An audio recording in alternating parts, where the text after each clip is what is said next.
Good morning students. पिछले video में आप लोग को एक्सरसाइज 4.2 के क्वेश्चन बताए थे, यानी 1 से 4 तक। ठीक है, आज के वीडियो में हम लोग क्या पढ़ेंगे, नेक्स्ट जो प्रॉपर्टीज था, यानी पिछले वीडियो में यानी पिछले वीडियो में यानी 4 गो प्रॉपर्टी बताए थे। कितने प्रॉपर्टीज बताए थे? 4 प्रॉपर्टीज बताए थे। अब उसके नेक्स्ट बता रहे हैं 5th प्रॉपर्टी। देखिए ध्यान देंगे, 5th प्रॉपर्टी क्या कह रहा है, ध्यान दीजिएगा। क्या कह रहा है? कह रहा है if any two rows or columns of a determinant are interchange then sign of determinant change. यानी कहने का सेंस क्या है, किसी डिटर्मिनेंट के दो रो या दो कॉलम्स को इंटरचेंज कर देंगे। इंटरचेंज करना मतलब आपस में बदल देंगे।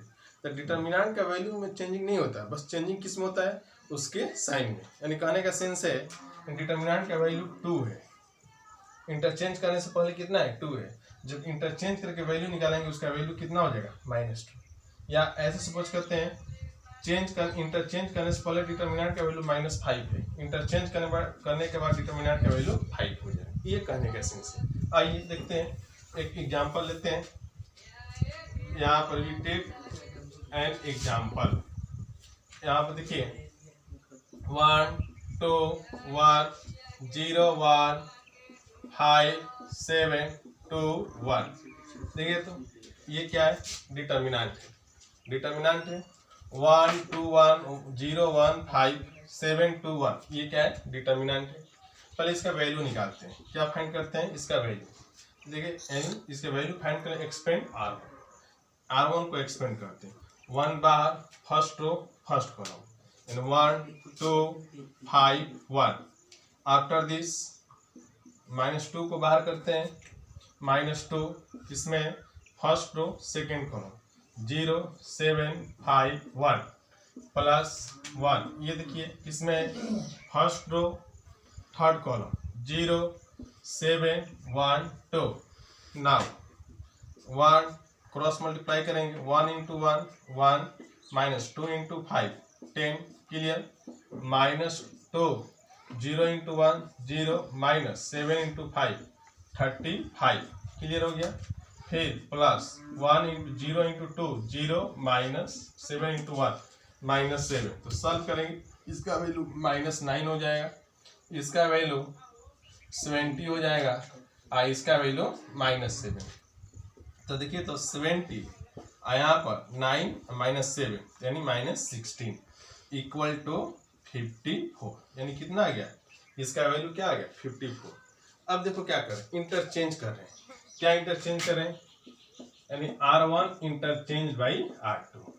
R1 और R2 को क्या करें? आपस में इंटरचेंज कर रहे हैं। इंटरचेंज करेंगे तो देखिए तो इंटरचेंज कीजिए 0 1 5 0 1 5 यानी R1 की जगह पर चला गया और R2 की जगह पर हो जाएगा 1 2 1 यानी आपस में इंटरचेंज हो गया। फिर 7 2 1। क्लियर हो गया? अब इसको एक्सपेंड करें, यहाँ से 0 को बाहर करेंगे तो किसमें? First row first column 2 2 1 1। Clear?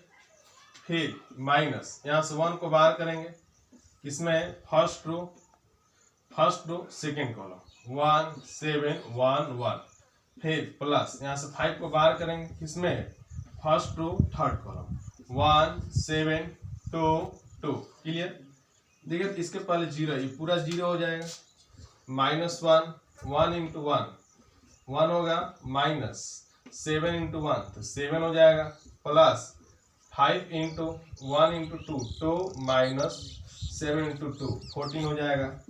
यहाँ पर देखिए -1 × -6 प्लस 5 × -12। तो सॉल्व करेंगे यानी +6 हो जाएगा और ये -60 होगा। यानी कितना होगा? -54। देखिए तो वैल्यू क्या है? देखो तो before interchange the value is 54, after interchange value is -54। Here the sign here the sign of determinant is change।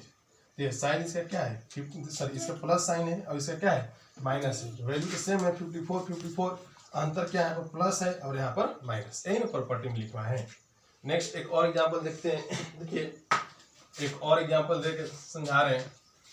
Second example N छोटा सा ले रहे हैं 2/2 का ले रहे हैं 7 1 2 1 ऐसे ले लीजिए। चलिए इसका वैल्यू निकालेंगे। से 5 इंटू 1 यानी 5 1 इंटू 2 तो 2 हो जाएगा, 3 हो जाएगा। अब यहाँ पर रो को सॉरी कॉलम को इंटरचेंज करेंगे। C1 इंटरचेंज बाई C2 तो ऐसे लिखेंगे 2 1 5 1 इंटरचेंज कर दिए। अब यहाँ इसका वैल्यू निकालेंगे 2 - 5 इक्वल टू -3। देखिए तो before interchange the value of determinant is 3, after interchange the value of determinant is -3। Here the sign of determinant is change. क्या हो गया? चेंज हो गया। हो गया कि नहीं हो गया? क्लियर हो गया। अब नेक्स्ट प्रॉपर्टी पर ध्यान देते हैं। किस पर ध्यान देते हैं? नेक्स्ट प्रॉपर्टी पर। ये समझ गए आप लोग। नेक्स्ट यानी 6 प्रॉपर्टीज। देखिए ये 6 प्रॉपर्टीज है। 6 प्रॉपर्टी है। क्या कह रहा है? If some or all elements of a row और column of a determinant are express as sum of 2 or more terms. यानी कहने का सेंस ये हो गया, किसी डिटर्मिनेंट के रो या कॉलम 2 टर्मों के सम के फॉर्म में हो। 2 टर्मों के किसके फॉर्म में हो? सम यानी जोड़ के फॉर्म में हो। तो देखिए क्या कहते हैं? Then the determinant can be express as sum of 2 or more determinants. यानी कहने का सेंस हो गया, डिटर्मिनेंट को 2 या 2 से अधिक डिटर्मिनेंटों के फॉर्म में लिख सकते हैं। समझ में आया? अभी नहीं समझ में आया, फिर से देखिए समझा रहे हैं। देखिए यहाँ पर कुछ एग्जाम्पल लेकर समझा रहे हैं। देखिए आप लोग सभी लोग ध्यान देंगे। यहाँ पर एग्जाम्पल से समझा रहे हैं। देखिए यहाँ पर एग्जाम्पल ध्यान देंगे। फर्स्ट एग्जाम्पल क्लियर हो गया। देखिए यहाँ पर ले रहे हैं ऐसे a + k b + k c + k। क्या यहाँ पर K1 कर देते हैं, ये K2 कर देते हैं और ये K3 कर देते हैं। क्लियर हो गया। यहाँ पर देखिए यहाँ पर लेते हैं P Q R X Y Z। देखिए ये क्या है? डिटर्मिनेंट है। आइए देखिए प्रॉपर्टी को देखते हैं और इस डिटर्मिनेंट को देखते हैं। प्रॉपर्टी क्या कह रहा है? ये सम और ऑल यानी कुछ या सभी ऑफ ए रो और column of a determinant are express as sum of 2 or more determinants. देखिए यहाँ पर नाउ सी, देखिए ये जो है डिटर्मिनेंट है, इसके जो फर्स्ट रो है, कौन से रो? फर्स्ट रो यानी R1 के सभी एलिमेंट यानी all elements express sum of 2 terms. ये 2 टर्मों के सम में है कि नहीं है? तो इसमें देखिए तो फर्स्ट टर्म A है, सेकेंड टर्म K1 है। इसमें देखिए फर्स्ट टर्म B है, सेकेंड टर्म K2 है। इसमें फर्स्ट टर्म C है और सेकेंड टर्म K3 यही नहीं है। आइए यहाँ पे ध्यान देते हैं। इसको देखिए तो हम लोग यानी इस प्रॉपर्टी के अनुसार इसको देखिए कैसे लिखेंगे। इसको हम लोग ऐसे लिखेंगे। ध्यान दीजिएगा, इस प्रॉपर्टी के अकॉर्डिंग ऐसे। पहले क्या करेंगे? फर्स्ट टर्म को लिख देते हैं। फर्स्ट टर्म क्या है? A, फिर B C। क्लियर हो गया। उसके बाद P Q R X Y Z और फिर आप प्लस का साइन देंगे। इसके बाद देखिए सेकेंड टर्म क्या है? K1 है, फिर K2 है, K3 है, फिर P Q R है। यहाँ X Y Z यानी ऐसे लिख सकते हैं। इस डिटर्मिनेंट को हम लोग ऐसे लिख सकते हैं। क्लियर हो गया। और मान लीजिए इक्वेशन क्लियर हो गया। ये मान लेते और मान लीजिए ऐसे था प्लस के यहाँ पर आगे देता है और आगे 3 टर्म में लिखते। कितने टर्म में लिखते हैं? 3 टर्म में। आइए एक और क्वेश्चन देखते हैं। जैसे मान लीजिए ऐसा ये क्वेश्चन यही देखिए ऐसे देता है।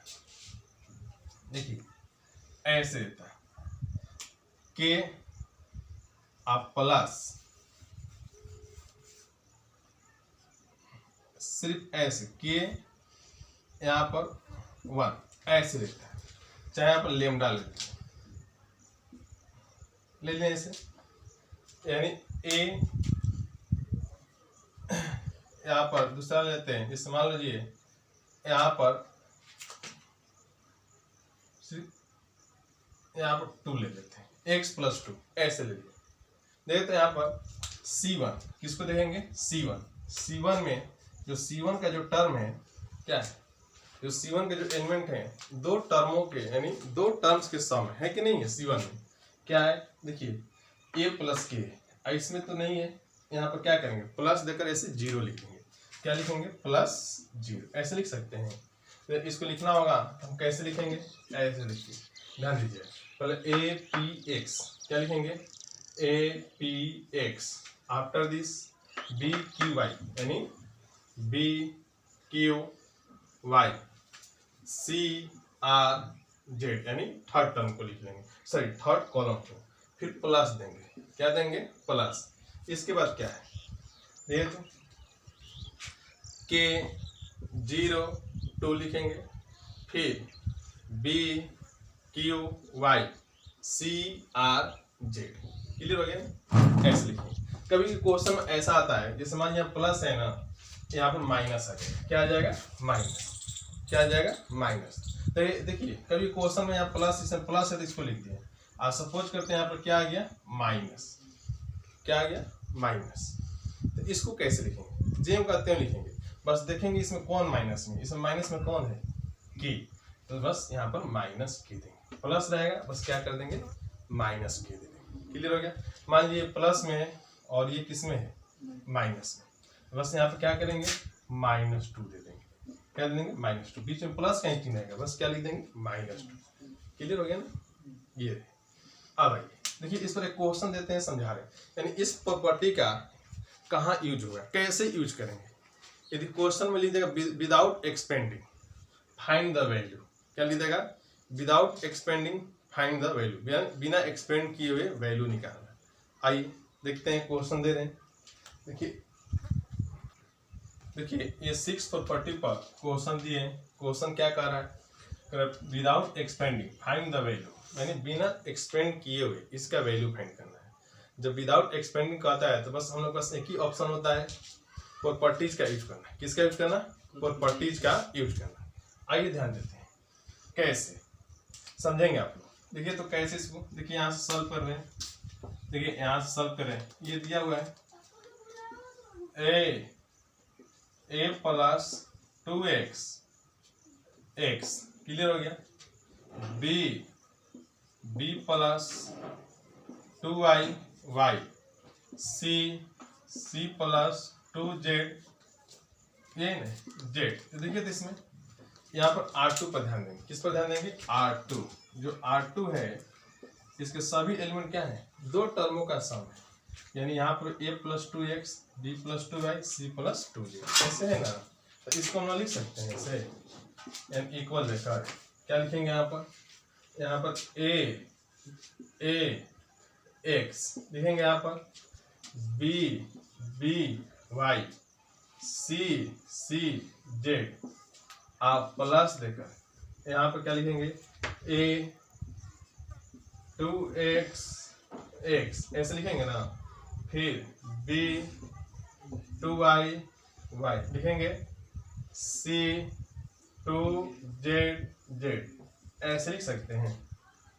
ऐसे दो टर्मों के सम में है तो डिटर्मिनेंट के सम में हो गया। अब आइए ध्यान दीजिए, तो आप लोग को बताएं, इस पर थोड़ा गौर कीजिएगा। यहाँ R1 और R2 क्या है आइडेंटिकल है, इसका वैल्यू कितना होगा 0। क्लियर हो गया। फिर यहाँ पे देखिए इसमें क्या 2 कॉमन ले सकते हैं हम लोग, तो 2 को कॉमन कर दिए तो A B C x y z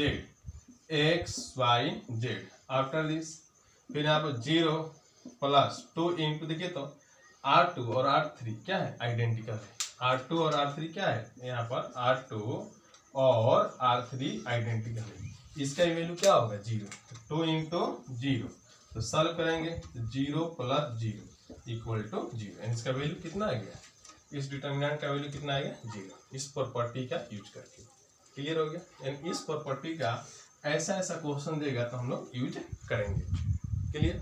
अब नेक्स्ट प्रॉपर्टी यानी लास्ट प्रॉपर्टी देखिए, ये 7 प्रॉपर्टी है। क्या करा, एक to each element of any row और column of a determinant you की multiplies of corresponding element of other row or column are added, then the value of determinant remains unchange.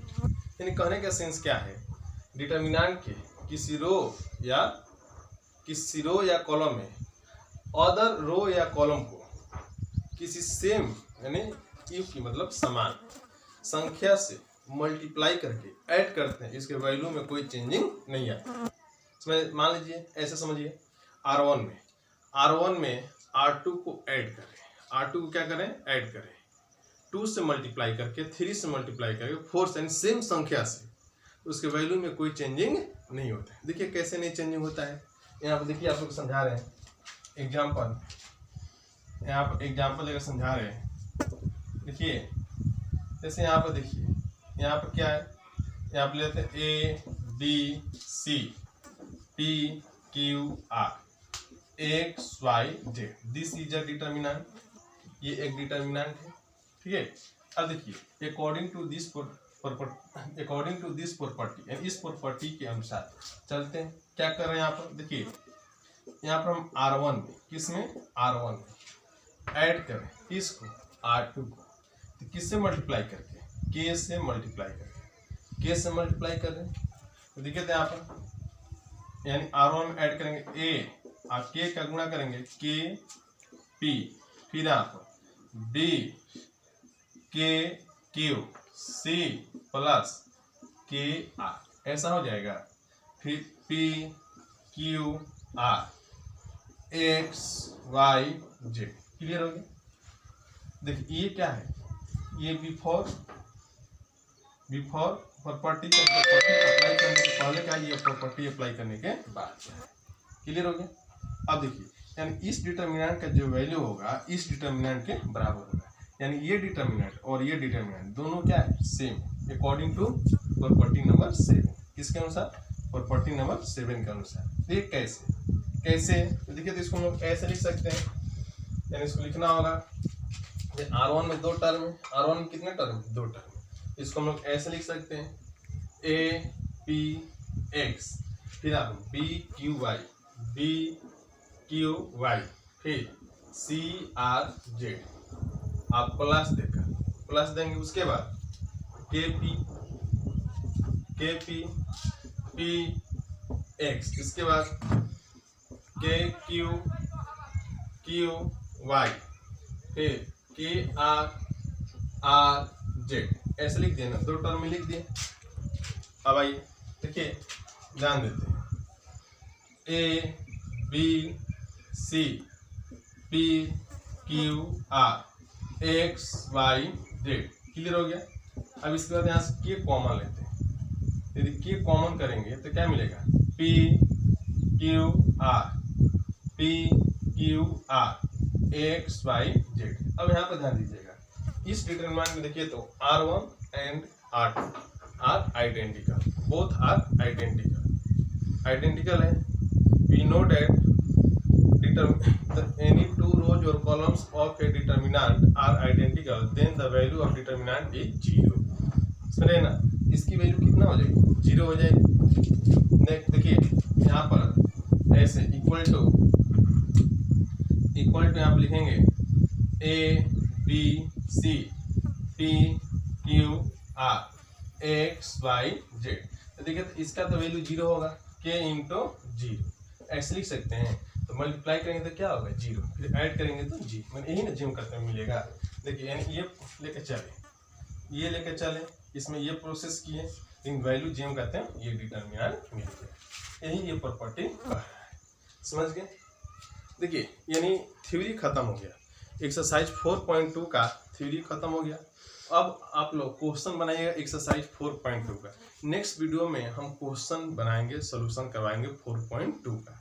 ठीक है, आप लोग जितना हो सके संभव हो सके क्वेश्चन सॉल्व कीजिएगा। मान लीजिए क्वेश्चन नहीं बन रहा है तो सबसे पहले देखिए किसी भी एक्सरसाइज को सॉल्व करने के लिए सबसे आसान तरीका होता है, थ्योरी पढ़ लिए उसका एग्जाम्पल बनाइए, खुद से एग्जाम्पल बनाइए। जहाँ नहीं समझ में आ रहा हो आपको सोल्यूशन एग्जाम्पल में तो दिया रहता है, उसको देख लीजिए। ठीक है, अपने आप एक्सरसाइज बन जाएगा। ठीक है, आप लोग पहले इसका एग्जाम्पल बना दीजिएगा, कल इसका हम सोल्यूशन करवाएंगे एक्सरसाइज 4.2 का, यानी 4.2 का एग्जाम्पल बनाइए और वीडियो देखते जाइए। और जो छात्र सब्सक्राइब नहीं किए हैं मेरे चैनल को, आप लोग सब्सक्राइब कर लीजिएगा। ठीक है, ऐसा नहीं, अभी देखिए तो लॉकडाउन की वजह से समय बहुत कम है, ठीक है ना। सिलेबस तो समझ ही रहे हैं आप लोग, इस सब्सक्राइब करते रहिए। हो सकता है ऑब्जेक्टिव हम वीडियो के माध्यम से ही आप लोग को देंगे, इस चैनल को सब्सक्राइब करके रखिए, ठीक है। और अधिक से अधिक इस वीडियो को शेयर भी कीजिए। चलिए, धन्यवाद।